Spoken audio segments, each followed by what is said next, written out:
तो कैसे बच्चा पार्टी, आप सभी का एक बार फिर से स्वागत है इंडेप्थ ओटी में। My name is Praveen Kumar Thakur. देखिए, चैनल पे फ्री काउंसलिंग चल रही है एंड फ्री काउंसलिंग के तहत मैंने एक काउंसलिंग 2025 की प्लेलिस्ट बनाई है, जिसका लिंक डिस्क्रिप्शन में होगा। अगर कोई बच्चा चैनल पर नया है, ठीक है, तो उस जो आपकी प्लेलिस्ट है उसको एक बार सेव करके रख लीजिए। अगर आपको अपनी फ्री काउंसलिंग करानी है तो बेसिकली करना क्या है, जो जो चीज़ मैं आपको उस काउंसलिंग 2025 की प्लेलिस्ट में ऐड करते जा रहा हूँ उसको लाइन वाइज देखना है, और मैं लाइन वाइज ही जानकारी आपको वहाँ पे प्रोवाइड करा रहा हूँ। जैसे कि मैंने पहले आपको प्रोवाइड करा दिया कि आफ्टर सीयूटी एग्जाम क्या क्या प्रोसेस होने वाला है, आपको डिफरेंट डिफरेंट यूनिवर्सिटी में अप्लाई करना है तो कितने सारे जितने भी डॉक्यूमेंट की रिक्वायरमेंट है वो मैंने आपको प्रोवाइड करा दिया। उसके बाद मैं आपको ये जानकारी दे दूँ कि कौन कौन सी ऐसी यूनिवर्सिटीज़ है जिनमें आपको अप्लाई करना चाहिए। उसी के तहत टॉप 8 यूनिवर्सिटीज़ की मैंने लिस्ट दे दी है। अब आगे अगर हम बात करेंगे तो हम अदर यूनिवर्सिटीज़ के बारे में बात करेंगे जो रह रही हैं, एंड उसके बाद हम हर एक पर्टिकुलर यूनिवर्सिटीज़ की डिटेल में बात करेंगे कि उनका काउंसलिंग प्रोसेस क्या होता है, उसके बाद उनकी कट ऑफ क्या जाने वाली है, एंड देन उसके बाद हम बात करेंगे हर एक पर्टिकुलर यूनिवर्सिटी की हर एक कोर्स के लिए प्रेफरेंस के बारे में। तो ये इतनी जानकारी मैं उस एक प्लेलिस्ट में देने वाला हूँ। इतनी जानकारी अगर बेसिकली मैं आप तक कम से कम मेरे को 15 से 20 दिन लगेंगे ये सारी चीज़ें प्रोवाइड कराने में आपको।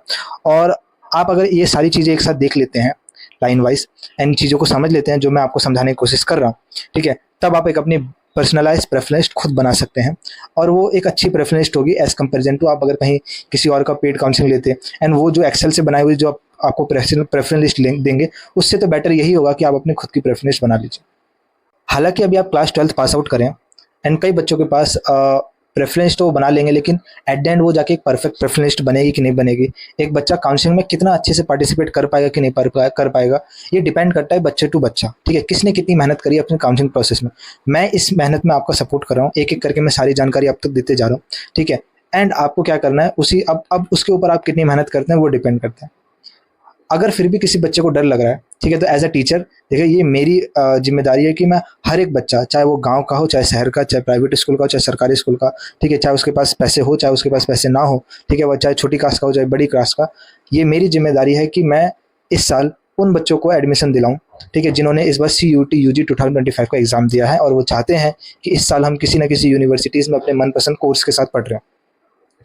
तो इसी के तहत मैंने ये सोच समझ के आपके लिए एक पेड काउंसलिंग लॉन्च करी थी जो कि सबसे अफोर्डेबल रखी गई, जहां लोग 1000, 2000 या आपके 500 रुपीज़ चार्ज करें काउंसलिंग के नाम पे, प्रेफरेंस लिस्ट के नाम पे, वहाँ पे हमने क्या करा 149 की काउंसलिंग लॉन्च करी है। काउंसलिंग की बहुत सारी डिटेल है, उसके बारे में आप एक नंबर आ रहा होगा, आप वहाँ पे हाई मैसेज भेज दीजिएगा व्हाट्सएप पे, सारी की सारी डिटेल मैं वहाँ दे दूंगा। मेरी एडवाइस यही रहेगा कि अगर आप 149 की काउंसलिंग अफोर्ड कर सकते हैं तब तो आपको 149 वाली काउंसलिंग अफोर्ड कर लेनी चाहिए, बिकॉज आप कितनी भी अच्छी प्रेफरेंस लिस्ट बनाएं, एट द एंड वो अच्छी होगी कि नहीं होगी इस पे भी डाउट होगा, क्योंकि एट द एंड आप अभी क्लास 12th के हैं, आप अभी किसी भी यूनिवर्सिटीज़ के काउंसलिंग के प्रोसेस के बारे में उतना डिटेल में नहीं जानते। इसलिए अगर आप 149 अफोर्ड कर सकते हैं, वेल एंड गुड, जरूर अफोर्ड करिएगा। इसमें मैं आपको ये 20 से 25 दिन का इंतजार नहीं करना पड़ेगा। जो जो आपकी प्रेफरेंस लिस्ट है वो मैं खुद आपको हैंड रिटन दे रहा हूँ, कोई एक्सेल वैक्सेल वाली सीट नहीं है। आपसे बात करके प्रेफरेंस बनाई जाएगी, आपकी सहूलियत के हिसाब से प्रेफरेंस बनाई जाएगी, एंड हम उसको जब तक मॉडिफाई करेंगे जब तक वो बेस्ट नहीं हो जाती अकॉर्डिंग टू योर सेल्फ। उसके बाद आपका ये काउंसलिंग सपोर्ट आपका जब तक एडमिशन नहीं हो जाता है तब तक रहेगा। उसके बाद जिस भी आपका एडमिशन हो जाता है उसके 3 से 4 साल जब तक आपकी डिग्री चलेगी अंडर ग्रेजुएशन की, तब तक ये काउंसलिंग सपोर्ट आपको मिलते रहेगा, ठीक है। पर्सनल नंबर मेरा होगा, जहाँ पे आपको कोई भी डाउट, आपको यूट्यूब पे भटकने की जरूरत नहीं है, सीधा मेरे से कॉल कर सकते हैं, उसको क्लियर कर सकते हैं।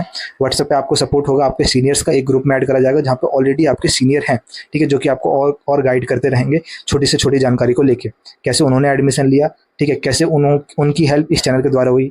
हमने काउंसलिंग प्रोसेस लगभग 4 से 5 साल से कर रहे हैं, जब CUT नहीं था तब भी ये काउंसलिंग प्रोसेस कर रहे थे। CUT के साथ साथ हम CUT UG, CUT PG and other different exam की भी काउंसलिंग करते हैं, ठीक है। अब बात करते हैं आज की वीडियो में, ये तो जानकारी बेसिक थी उन बच्चों के लिए जो चैनल पर नए थे, ठीक है। अगर बच्चा 149 भी अफोर्ड नहीं कर सकता है तो आप उनके लिए फ्री काउंसलिंग चल रही है, ठीक है। मैं उनमें एक एक करके सारी जानकारी दे रहा हूँ, एंड उसी जानकारी में अब हम बात करने वाले हैं। मैंने आपको अब तक क्या दे दिया, अब तक आपको मैंने टॉप यूनिवर्सिटीज़ की लिस्ट दे दी है। अगर एक बच्चा जिसको जो श्योर है कि उसको उस पर्टिकुलर यूनिवर्सिटी जैसे कि ड्यू और BHU में एडमिशन हो जाएगा, उसको भी मैंने एडवाइस करा कि ड्यू BHU के अलावा 8 यूनिवर्सिटीज़, मतलब ड्यू BHU को मिला के 8 यूनिवर्सिटीज़ ऐसी हैं जिनमें आपको एडमिशन के लिए अप्लाई करना चाहिए, भले आपके कितने भी अच्छे नंबर हैं, ठीक है। क्यों? क्योंकि काउंसलिंग प्रोसेस में अच्छे से पार्टिसिपेट करना ज़रूरी है। अगर आप देखिए आप काउंसलिंग आप मतलब कोई बच्चा अगर 8 यूनिवर्सिटीज़ के फॉर्म भरता है, तो ऑब्वियसली बात है कि कुछ ना कुछ तो अमाउंट हर यूनिवर्सिटीज़ को फॉर्म भरने में लगने ही वाला है। लेकिन मैंने उस वीडियो में यही समझाने की कोशिश करी है कि बच्चा लोग, एडमिशन लेना ज़रूरी है। आपका 1 साल की कीमत उस 8 यूनिवर्सिटी की काउंसलिंग प्रोसेस के फॉर्म से ज़्यादा है, ठीक है? और बहुत ज़्यादा है। ये इंपॉर्टेंट है कि आपका इस साल एडमिशन होना ही चाहिए। तो मैंने ये एडवाइस करी कि अगर कोई बच्चा कॉमर्स का है और वो जिस भी यूनिवर्सिटी को टारगेट कर रहा है, अगर मैं ये कह के चल रहा हूँ कि अगर वो जनरल कैटेगरी का है, तो उसको कॉमर्स का उसका जितना भी टोटल मार्क्स है, किसी यूनिवर्सिटी में वो टोटल मार्क्स 650 है, किसी यूनिवर्सिटी में वो टोटल मार्क्स 1000 है, तो मैं ये कह के चलूँगा कि अगर कोई बच्चा 90 टू 85% अगर टोटल स्कोर करके चल रहा है, तो उसको किसी एक्स्ट्रा यूनिवर्सिटीज़ की फॉर्म भरने की ज़रूरत नहीं है, उसको उस पर्टिकुलर यूनिवर्सिटी में एडमिशन मिल जाएगा।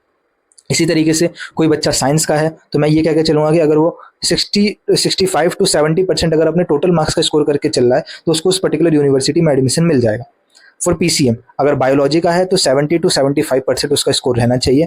आर्ट्स वाले की बात करेंगे तो 80 टू 85% अगर उसका स्कोर है, तो वो जिस भी यूनिवर्सिटी में चाहेगा एडमिशन ले सकता है। लेकिन क्या हर एक बच्चे का इतना स्कोर नहीं है? अगर आपका स्कोर इनसे वेरी कर रहा है, जितना भी मैंने आपको डाटा दिया है, तब आपको कोशिश करनी चाहिए कि आप डिफरेंट डिफरेंट यूनिवर्सिटीज़ के फॉर्म भरें, ठीक है? अगर आसपास हैं तो मैं कहूँगा कि वो टॉप 8 यूनिवर्सिटीज़ की लिस्ट जो मैंने दी है, उसको जाके एक बार देखिएगा, उनमें फॉर्म भरिएगा। अगर उनसे भी कम नंबर हैं, तब आपको क्या क्या ध्यान में रखना है, जैसे कि आप कॉमर्स में हैं, आप 75 स्कोर कर रहे हैं, आप साइंस में हैं, आप 50% स्कोर कर रहे हैं, आप आर्ट्स में आप 60% स्कोर करें, तब मैं ये कहूँगा कि आपको टारगेट तो वो टॉप यूनिवर्सिटीज़ करनी ही चाहिए, लेकिन आपको ये गारंटी नहीं है कि उन टॉप यूनिवर्सिटीज़ में एडमिशन आपको मिल जाएगा। टू इंक्रीज योर चांस, ठीक है, आपको और अदर यूनिवर्सिटीज़ में भी अप्लाई करना चाहिए, जैसे कि लिस्ट मैं आपको देने जा रहा हूँ, ठीक है? अब इस लिस्ट की जनरल गाइडेंस क्या है? वीडियो लंबा है, लेकिन अगर आप एक एक चीज़ समझेंगे तो मैं ये गारंटी देता हूँ कि आपको जो लोग दूसरे लोग जो पेड काउंसलिंग ऑफर कर रहे हैं, उनसे बेटर गाइडेंस मैं आपको फ्री में प्रोवाइड करा दूंगा। आप बस सुनते जाइए, ठीक है? तो बेसिकली बच्चा लोग, अब आपको अपना चांस इंक्रीज करना पड़ेगा, ठीक है? आपको टॉप सेंट्रल यूनिवर्सिटीज़ मिल सकती है, ऐसा नहीं है कि नहीं मिलेगी। हम काउंसलिंग में एंड तक पार्टिसिपेट करेंगे, भले 2 महीना 2.5 महीना हो जाए, लेकिन काउंसलिंग जब तक पार्टिसिपेट करेंगे, जब तक उन टॉप यूनिवर्सिटीज़ के राउंड चलते हैं, चाहे हम नॉर्मल राउंड की बात करें, चाहे हम स्पेशल राउंड की बात करें, चाहे हम स्पेशल स्पॉट राउंड की बात करें, ठीक है? हम सब में पार्टिसिपेट करेंगे टिल एंड तक, जब तक हमारा एडमिशन नहीं हो जाता। लेकिन हमको बैकअप के लिए कई यूनिवर्सिटीज़ में अप्लाई कर देना चाहिए। अब हर एक बच्चे को उस कैसे अप्लाई करना चाहिए उसको सुन लीजिए, ठीक है? तो वो 8 यूनिवर्सिटी में तो अप्लाई करना ही चाहिए, जिसकी लिस्ट मैंने ऑलरेडी प्रोवाइड करा दी है हर एक बच्चे को, चाहे कम नंबर आए चाहे ज़्यादा नंबर आए। बाकी अब आपको क्या करना चाहिए, आपको, आप जिस भी स्टेट के हो, ठीक है, इनमें भी मैं कौन कौन सी अच्छी यूनिवर्सिटीज़ है उसके बारे में मैं एक अलग वीडियो में आपको बता दूंगा। अभी मैं आपको बस इन्फॉर्मेशन दे दूँ, पूरी लिस्ट प्रोवाइड करा दूँ, ताकि आपको चीज़ें समझ में हो। आप जिस भी स्टेट को हो, आपको उन 8 यूनिवर्सिटी के अलावा अपने स्टेट में जितनी भी यूनिवर्सिटीज़ है सब में अप्लाई करना है, चाहे सेंट्रल हो, चाहे स्टेट हो, चाहे डीन हो। आप अपने पॉकेट के खर्च के हिसाब से कि मतलब कहाँ पे फीस कितना लग रहा है, आप चूज़ कर सकते हैं कि हाँ मेरे को इस यूनिवर्सिटी में अप्लाई करना है, एटलीस्ट फॉर्म तो भर के मेरे को रख देना है, ठीक है? तो ये लिस्ट है स्टेट वाइज यूनिवर्सिटीज़ की, जिसमें स्टेट वाइज मतलब हर एक स्टेट में कौन कौन सी सेंट्रल यूनिवर्सिटीज़ है, हर एक स्टेट में कौन कौन सी स्टेट यूनिवर्सिटीज़ है, एंड हर एक स्टेट में कौन कौन सी डीन यूनिवर्सिटीज़, मैं आपको प्रॉपर दे देता हूँ। अब आपको चॉइस है, आप सबसे पहले वो 8 यूनिवर्सिटीज़ का फॉर्म तो भरेंगे, देन उसके बाद आप क्या करेंगे, आप अपने स्टेट की यूनिवर्सिटीज़ का फॉर्म भरेंगे। अगर आपकी स्टेट की यूनिवर्सिटीज़ में टॉप यूनिवर्सिटीज़ है, अच्छी बात है, फॉर्म भरिए, ठीक है? नहीं है फिर भी आपको भरना है। उसके बाद आपको ये सोचना है कि आपके जो अड़ोस पड़ोस के स्टेट है, ठीक है, आपके अड़ोस पड़ोस के स्टेट है, उनमें भी यूनिवर्सिटीज़ होंगी। अगर उनमें कोई बेस्ट यूनिवर्सिटीज़ है, ठीक है, अगर मैं आपको एक बेस्ट यूनिवर्सिटीज़ की लिस्ट दूंगा अगले पार्ट में, ठीक है, अगर आपको लगता है कि आपके अड़ोस पड़ोस में जो स्टेट है उनमें से कोई ऐसी यूनिवर्सिटीज़ है जो इस लिस्ट में इंक्लूड, मतलब जो लिस्ट मैं आपको आगे प्रोवाइड कराने वाला हूँ, क्या उसमें इंक्लूडेड है, इसका मतलब वो अच्छी यूनिवर्सिटीज़ है, ठीक है? तो क्या आप अपने इतना दूर जा सकते हैं? एक बार ये सवाल आप अपने आप से पूछिए, अपनी फैमिली से पूछिए। अगर परमिशन मिल जाता है तो मेरी एडवाइस यही रहेगा कि अपने स्टेट की एक नॉर्मल यूनिवर्सिटी में पढ़ने से बढ़िया किसी दूसरे आस पड़ोस के स्टेट की अच्छी यूनिवर्सिटी में पढ़ना एक बेटर चॉइस है। अगर आपके ही स्टेट में एक अच्छी यूनिवर्सिटी है फिर तो वेल एंड गुड, बहुत बढ़िया बात है। अब ठीक है, तो इस चीज़ का ध्यान रखिएगा।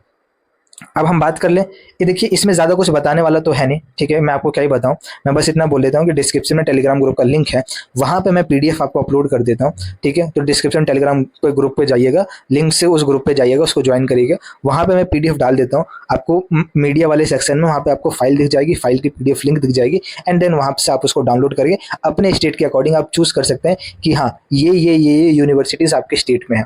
उसके बाद आपके स्टेट के आसपास के कौन से स्टेट है वो तो आपको मालूम है, तो उसी लिस्ट लिस्ट में आपको आसपास के अपने स्टेट को ढूंढना है एंड उसमें से देखना है कि अच्छा अड़ोस पड़ोस में ये स्टेट है एंड इस स्टेट की ये यूनिवर्सिटीज़ हैं जो जिनमें मेरे को अप्लाई करना है। उसके बाद इसको एक पेज में लिख के रख लीजिएगा, ठीक है। अपने स्टेट की अलग लिखिएगा, दूसरे स्टेट की अलग लिखिएगा। उसके बाद मैं जो अगले पार्ट में आपको वीडियोस दूंगा, ठीक है, टॉप यूनिवर्सिटीज़ इनमें से कौन कौन सी है, ठीक है, उनमें से आप उसको रेड मार्क या जो भी मार्क है स्टार मार्क आप उसको कर लीजिए, ताकि आपके मन में क्लियरिटी हो जाए कि हाँ अगर वो टॉप की यूनिवर्सिटी मेरे ही स्टेट में तो मेरे को उसमें ज़रूर अप्लाई करना है। अगर वो टॉप की यूनिवर्सिटीज़ मेरे अड़ोस पड़ोस के स्टेट में और मैं उतनी दूर जा सकता हूँ तो हाँ फिर मेरे को उसमें भी फॉर्म अप्लाई करना है, ठीक है। और अगर अड़ोस पड़ोस के स्टेट में सिर्फ एवरेज यूनिवर्सिटीज़ है, ठीक है, तो उतना एवरेज यूनिवर्सिटीज़ के लिए अड़ोस पड़ोस के स्टेट में जाने की ज़रूरत नहीं है। आप अपने मनपसंद आप मतलब आप अपने स्टेट की जो भी यूनिवर्सिटीज़ है, चाहे टॉप हो चाहे एवरेज हो, उसमें एडमिशन ले लीजिएगा।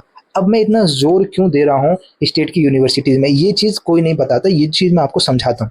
सबसे पहली बात, बच्चा लोग आप लोग क्या कर रहे हो, आप लोग नॉर्मल डिग्री कर रहे हो, कोई प्रोफेशनल डिग्री नहीं है। आप normal BA, BSc, BEd, integrated BEd का कोर्स, ठीक है, आप एलएलबी कर रहे हो तो ठीक है, तो एलएलबी तो एक प्रोफेशनल कोर्स हो गया। आप बीबीए कर रहे हो, एक प्रोफेशनल कोर्स हो गया। लेकिन बीए, बीकॉम, बीकॉम तो फिर भी, बीकॉम को हटा के मैं बोलता हूँ, अगर कोई बच्चा नॉर्मल बीए, बीएससी करने की सोच रहा है तो आप किसी भी यूनिवर्सिटी से करो, चाहे आप दिल्ली यूनिवर्सिटी से करो, चाहे आप किसी भी अदर यूनिवर्सिटी से करो, बेटा लोग कहीं पे भी प्लेसमेंट नहीं है, ठीक है।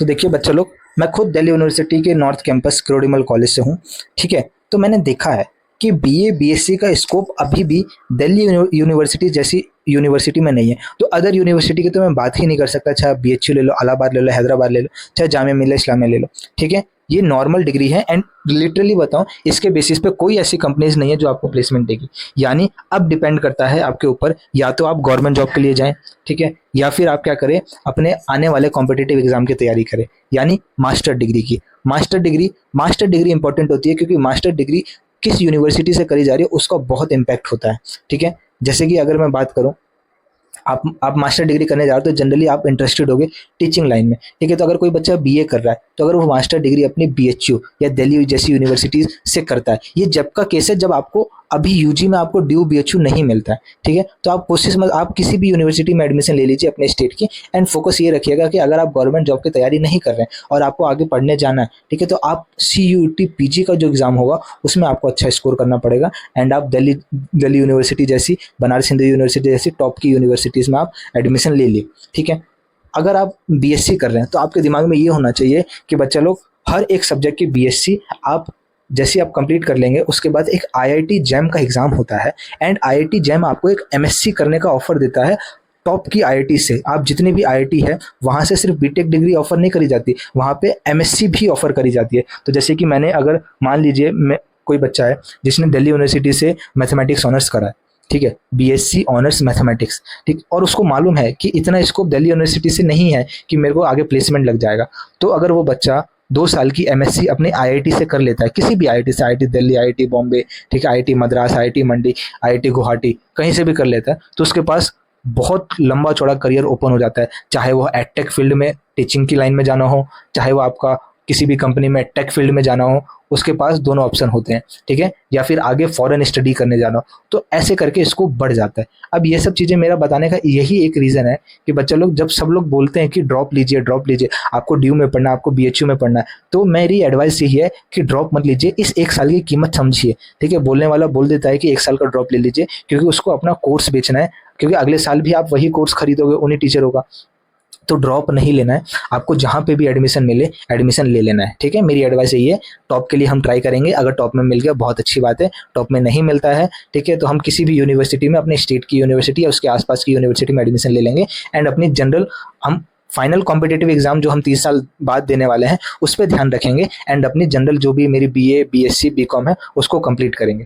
अब मैं बात करने वाला था बीकॉम वालों के लिए। तो देखो बच्चा लोग, बीकॉम की प्लेसमेंट होती है, क्यों? क्योंकि जो बीकॉम में छोटी मोटी जॉब मिल जाती है जैसे अकाउंटेंट, मार्केटिंग, मैनेजमेंट, ठीक है, तो और टेक की प्लेसमेंट तो हाई होती है, और टेक के लिए कोई भी टेक की ऐसी कंपनी नहीं है, ठीक है, जो कि आपका दिल्ली यूनिवर्सिटी है जो बीएचयू में ज़्यादातर आती हो, ना के बराबर आती है। टेक की सारी कंपनीज डीटीयू, एनएसयूटी, ठीक है, ट्रिपल आईटी, एनआईटी, इन जगह जाते हैं क्योंकि यहाँ पे टेक के बच्चे बहुत हैं और कंपनी एक बार में रिक्रूट करके चली जाती है, वो अलग अलग जगह भटकना नहीं चाहती। इसलिए अब यहाँ पे कौन सी कंपनीज आती है, जैसे ड्यू, बीएचयू, इन जैसी यूनिवर्सिटीज़ में कंपनी आती है मैनेजमेंट रिलेटेड, जो नॉर्मल होते हैं, जैसे कि अकाउंटेंसी का हो गया, अकाउंटेंट का काम हो गया, आपका कंपनी में मैनेजमेंट हो गया और मार्केटिंग का काम हो गया, ये जो कंपनियाँ होती है वो इन प्रोफाइलों के साथ आती है, और इन प्रोफाइलों में ज़्यादातर कॉमर्स वाले बच्चे, ठीक है, वो बच्चे या फिर वो बच्चे जो ज़्यादातर सोसाइटीज़ जो कि कॉलेज के उसमें एक्टिव है, ठीक है, और इन मार्केटिंग में ज़्यादा ध्यान दिया है उन्होंने कॉलेज इवेंट के टाइम पे, ठीक है, तो उनको वहाँ प्लेसमेंट मिल जाता है। ज़्यादातर कॉमर्स वाले होते हैं, लेकिन कुछ बीए और बीएससी वाले भी ले लेते हैं, लेकिन प्रॉपर फील्ड चेंज हो जाता है, क्योंकि आपको टेक का प्लेसमेंट नहीं मिलेगा, ठीक है, आपको यही प्लेसमेंट मिलेगा, आपको मार्केटिंग का प्लेसमेंट मिलेगा, या फिर आपको मैनेजमेंट का प्लेसमेंट मिलेगा। इस तरीके का आपको प्लेसमेंट कॉलेज से मिलते हैं। और इन प्लेसमेंट का जो आपके हम सैलरी की बात करें, 7 से 8 लाख होती है, 1 साल का इनका पैकेज होता है। धीरे धीरे उसके बाद डिपेंड करता है कंपनी टू ग्रोथ का। अब ये 7 से 8 लाख या 8 लाख से ऊपर का, जनरली हम बीएचयू की बात करेंगे तो 7 से 8 ही जाता है, ठीक है, और जितने भी अदर यूनिवर्सिटीज़ है बीएचयू से नीचे, उनका 7 से 8, 6 से 7 इसी लाख के बीच में आपका प्लेसमेंट का रेशियो होगा फॉर बीकॉम। अगर हम बात करें दिल्ली यूनिवर्सिटी की, तो दिल्ली यूनिवर्सिटी के अंदर जैसे कि यूनिवर्सिटी से अलग अलग कॉलेज हैं, 80 कॉलेज है दिल्ली यूनिवर्सिटी के अंदर। तो अगर हम बात करें, शुरुआत के 40 कॉलेज में प्लेसमेंट है, आखिर के 40 कॉलेज में प्लेसमेंट नहीं है, ना के बराबर है। तो शुरुआत के अगर 40 कॉलेज में हम बात करेंगे तो टॉप 2 रैंक आएंगे, तो सबसे अच्छा जो प्लेसमेंट जा रहा है आपका 7 से 8 लाख आपका जाता है। मैं 20, 22, 25 लाख का आपको फिगर नहीं बताने वाला, आपके 7 से 8 लाख, 8 से 9 लाख अच्छी है, ठीक है, ये प्लेसमेंट अच्छा है फॉर यूजी डिग्री के लिए। तो यही आपका रहता है। जैसे हिंदू हंसराज, यहाँ पे अगर ऑन एन एवरेज अगर प्लेसमेंट की बात करें तो 8 से 9 लाख प्लेसमेंट आपका रहेगा। एंड जैसे जैसे नीचे जाते जाएंगे तो मिनिमम आपका 5 से 6 लाख का प्लेसमेंट है। एसआरसीसी की बात करेंगे तो वो कॉलेज मतलब उस कॉलेज को इस लिस्ट से बाहर रखते हैं क्योंकि उसका प्लेसमेंट बहुत हाई है और वो फेमस है इसी चीज़ के लिए, ठीक है। उसका प्लेसमेंट आपका ऑन एन एवरेज 15 लाख है और 100% प्लेसमेंट वहाँ पे रेशियो, ठीक है। तो ये जानकारी आपको दिमाग में डाल लीजिए कि आप नॉर्मल बीए, बीएससी, बीकॉम कर रहे हैं, इस पे प्लेसमेंट बहुत कम मिलता है। बीकॉम में थोड़ा बहुत मिल भी जाता है, लेकिन ऐसा नहीं है कि सबको मिलेगा, थोड़ा बहुत ही मिलता है, ठीक है। तो कोई ये कहे कि बच्चा लोग ड्रॉप ले लीजिए, इतना प्लेसमेंट जाता है, इतना नौकरी मिलेगा, तो इन रियलिटी चेक यही है कि ऐसा कुछ नहीं होने वाला। सब डिपेंड करता है आपने मतलब आपकी पोस्ट ग्रेजुएशन पे। अगर आप पोस्ट ग्रेजुएशन करेंगे या गवर्नमेंट जॉब की तैयारी करेंगे या आपके अगर किसी कंपनी में कनेक्शन है तो आप अच्छे से क्या नाम है उस कंपनी को ज्वाइन कर सकते हैं, या आपके पास कोई एक्स्ट्रा स्किल है जिसके ऊपर आपने वर्क करा है, लिंक्डइन के ऊपर, ठीक है, अपवर्क के ऊपर, एंड कुछ लोग आपको कंपनीज के जानने लगे तो आपका आउट कैंपस आपका प्लेसमेंट हो जाएगा, चाहे आप किसी भी यूनिवर्सिटीज़ या कॉलेज से हो, ठीक है। तो ड्रॉप नहीं लेना। अगर आपके दिमाग में ये घुस गया तो मेरा ये वीडियो बनाना सफल हो जाएगा कि ड्रॉप नहीं लेना है, हमको जाके एडमिशन लेना है, चाहे कितना भी मेरे मार्क्स आए, और हमको कोशिश करना है कि टॉप यूनिवर्सिटी में एडमिशन मिल गया, बहुत बढ़िया बात है, नहीं मिला तो इन यूनिवर्सिटीज़ में एडमिशन ले लेंगे। अब बात कर लेते हैं येरी यूनिवर्सिटी की लिस्ट। देख लीजिएगा, जैसे कि आंध्र प्रदेश में ये 3 यूनिवर्सिटीज़ है, अरुणाचल प्रदेश, असम, बिहार। अच्छा, ये जो पहली लिस्ट है ये सेंट्रल यूनिवर्सिटीज़ की लिस्ट है। बिहार में फिर आपका छत्तीसगढ़, दिल्ली के अंदर आपका जामिया मिल्लिया इस्लामिया, जवाहरलाल नेहरू, ठीक है, श्री लाल बहादुर शास्त्री नेशनल संस्कृत यूनिवर्सिटी, ठीक है। उसके बाद south Asia university, university of Delhi, ये सब दिल्ली के अंदर, गुजरात के अंदर, हरियाणा के अंदर, हिमाचल प्रदेश, ऐसे करते हुए हर डिफरेंट स्टेट के लिए मैंने लिस्ट प्रोवाइड कर दी। ये लिस्ट बहुत हेल्पफुल है, आप जाके टेलीग्राम ग्रुप से ज्वाइन कर सकते हैं। इसके बाद ये आपकी लगभग मैं बोलूँगा तो इस बार मतलब आपकी CUT UG 2025 में 47 सेंट्रल यूनिवर्सिटीज़ है, एंड उसका स्टेट वाइड बाइफिकेशन कुछ ऐसा है। इनमें से बेस्ट कौन सी है वो मैं किसी और पार्ट में बता दूंगा कि वो लंबा जाएगा। उसके बाद ये यूनिवर्सिटीज़ है स्टेट यूनिवर्सिटीज़। सेंट्रल और स्टेट यूनिवर्सिटी दोनों गवर्नमेंट द्वारा ही रन करी जाती है, ठीक है। सेंट्रल में थोड़ा फीस का कम होता है, लेकिन ऐसा नहीं है, स्टेट में ज़्यादा होती है, स्टेट में भी क्या होती है, कम होती है फीस, ठीक है। यूनिवर्सिटीज़ अच्छी होती है, डिग्री की वैल्यू कहीं से भी करिए बराबर ही होती है, जैसे कि असम में है, उसके बाद क्या नाम है आपका दिल्ली में है, ठीक है, स्टेट यूनिवर्सिटी, जम्मू कश्मीर, कर्नाटका। तो कुल मिला के 26 ऐसी स्टेट यूनिवर्सिटीज़ हैं जो कि इस बार CUT UG 2025 में पार्टिसिपेट कर रही है। अब बात करते हैं डीन यूनिवर्सिटी। तो डीन यूनिवर्सिटीज़ का जो फीस होता है ना वो ज़्यादा हो सकता है, क्योंकि डीन यूनिवर्सिटीज़ क्या होते हैं, गवर्नमेंट द्वारा रजिस्टर्ड तो होती है, लेकिन थोड़ा इनका जो फीस स्ट्रक्चर होता है ये अपने अकॉर्डिंग होता है, तो ये थोड़ी महंगी भी आपको पड़ सकती है। आप अपने जेब के हिसाब से देख लीजिएगा कि आपके अंदर आपकी जेब में क्या क्या चीज़ें सूट कर रही है, ठीक है। आपकी आंध्र प्रदेश, दिल्ली, गुजरात, हरियाणा, कर्नाटका, उसके कॉरेस्पॉन्डिंग ये सारी यूनिवर्सिटीज़ की लिस्ट है, जाके एक बार देख लीजिएगा। कोई भी डाउट हो, कोई भी सजेशन हो, मेरे को बता सकते हैं, और ये लिस्ट आपको टेलीग्राम ग्रुप पे मिलेगी, लिंक डिस्क्रिप्शन में। कोई डाउट हो, कोई सजेशन देना हो, कमेंट बॉक्स ओपन है, कमेंट कर सकते हैं। अगर आपको पर्सनलाइज काउंसलिंग बुक करनी है, ठीक है, ताकि आपका एडमिशन का चांस बहुत ज़्यादा हद तक बढ़ जाए और एक अच्छी प्रेफरेंस लिस्ट बना के हम दिल्ली यूनिवर्सिटी और BHU और अदर सेंट्रल यूनिवर्सिटी या स्टेट यूनिवर्सिटी में अप्लाई कर सकें, ठीक है। तो आपको वन टाइम पेमेंट करना है 149, एंड जब तक हम एक बार 149 की पेमेंट के बाद आपका एडमिशन हम सेंट्रल स्टेट हर एक यूनिवर्सिटी, चाहे 10 या 100 यूनिवर्सिटी में अप्लाई करना हो करेंगे, और जितनी भी प्रेफरेंस बनानी हो, चाहे 1 2 चाहे 10 चाहे 800 कोर्स की प्रेफरेंस बनानी हो, सारी आपको इस 149 में ही मिल जाएगी। ठीक है, तो अगर ज्वाइन करना हो तो कमेंट बॉक्स में आपको एक नंबर पिन मिल रहा होगा, स्क्रीन पे भी आपको एक नंबर दिख रहा होगा, वहां से आप सीधा क्या कर सकते हैं, मेरे को व्हाट्सएप पे हाई भेज देगा, सारी की सारी डिटेल वहाँ मैसेज कर दूंगा। अगर 149 भी अफोर्ड नहीं कर सकते तो आपके लिए क्या नाम है, फ्री काउंसलिंग चल रही है, प्लेलिस्ट को सेव कर लीजिएगा, सारी जानकारी धीरे धीरे करके मैं वहाँ पे अपलोड कर दूंगा। वीडियो अच्छा लगेगा तो लाइक करिएगा, और चैनल पर नए हो तो चैनल को सब्सक्राइब रखिएगा, बेल आइकन हिट कर रखिएगा, ताकि कोई भी वीडियोस डालो तुरंत नोटिफिकेशन आ जाए। एंड दुनिया भर के यूट्यूब पे भटकने की ज़रूरत नहीं है, थोड़ा बहुत चीज़ों को समझने की कोशिश करिए। अब आप कॉलेज के स्टूडेंट बनने जा रहे हैं, ठीक है, तो थोड़ा समझदारी लेके आएंगे, वेल एंड गुड। यूट्यूब पे लोग कंटेंट क्रिएट कर रहे हैं या जो भी जानकारी दे रहे हैं उनसे बच के रहिएगा, भटकाने वाली ज़रूरत है। अभी लोग कट ऑफ के पीछे बहुत भाग रहे हैं, कट ऑफ मैं भी बताऊंगा, लेकिन अभी आपको कट ऑफ की ज़रूरत नहीं है। अभी आपको ये ज़रूरत है कि एक्चुअल में काउंसलिंग प्रोसेस क्या है और मेरे को काउंसलिंग प्रोसेस में कितने समझदारी से पार्टिसिपेट करना है। कट ऑफ जान के आप क्या करिएगा, अगर मान लीजिए आपकी कम नंबर आए और मैं बोल दूं कि आपका एडमिशन हो जाएगा और एडमिशन नहीं होता है, तो इससे क्या फ़ायदा हुआ।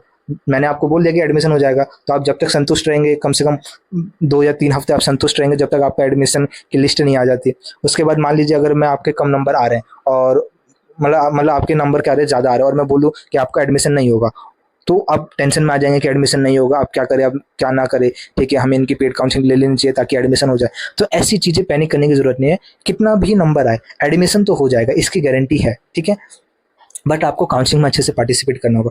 ड्यू में नहीं होगा तो बीएचयू में होगा, बीएचयू में नहीं होगा तो अदर यूनिवर्सिटीज़ में होगा। नंबर डिपेंड करेगा, जिसका ज़्यादा नंबर होगा उसको अच्छा यूनिवर्सिटीज़ मिलेगा, जिसको कम नंबर होगा उसको थोड़ा डाउनग्रेड यूनिवर्सिटी मिला, लेकिन एडमिशन लेना ज़रूरी है। ठीक है, तो कट ऑफ के पीछे मत भागिए, आपको अपने अकॉर्डिंग इंटरेस्ट ढूंढ, आप उन टॉप 8 यूनिवर्सिटी में अप्लाई करिए, अपने स्टेट की यूनिवर्सिटी में भी अप्लाई करिए, अगर स्टेट के आसपास कोई स्टेट है, ठीक है, और उसमें भी कोई अच्छी यूनिवर्सिटीज़ है तो उसमें भी अप्लाई करिएगा। तब तक के लिए स्वस्थ रहे, मस्त रहे, एंड कोई भी जानकारी जाननी हो मेरे से पूछ सकते हैं। जय हिंद, वंदे मातरम।